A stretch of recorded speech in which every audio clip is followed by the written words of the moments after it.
અત્યારે સરગવાનો ભાવ તો બહુ વધી ગયો છે. અમે પૂછ્યું એનું રીઝન, તો એમણે એવું કીધું કે વરસાદના જે ફૂલ આવે ઝાડ પર એ ખરી ગયા છે, તો હવે શાક જ કેવી રીતે આવે, એટલે અમે બી શું કરીએ.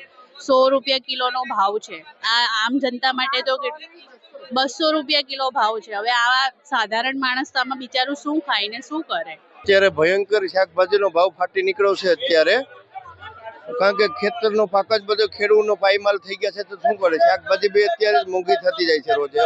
શિયાળો આવ્યો તો શાક સસ્તું થવું જોઈએ, એની જગ્યાએ અત્યારે મોંઘું થઈ ગયું છે. શાકનો ભાવ તો વધારે જ લાગે છે. હવે 20 રૂપિયા કિલો હતો તો 40 રૂપિયા કિલો થઈ ગયો, 20% વધારે થઈ ગયો. હા તો ખેડૂતો નુકસાન થાય તો ભાવ વધવાનું જ છે. हाँ, रेट तो अभी तो ज्यादा बोल रहे हैं ना. अभी 30 रुपए किलो इधर बोल रहे, उधर 20 रुपए बोल रहे.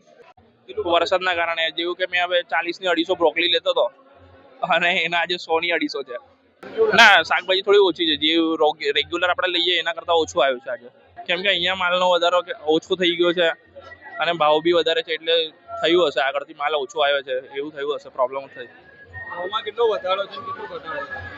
ભાવમાં 30-40% વધારે દેખાય છે, એમ તો 50% થી બી વધારે છે.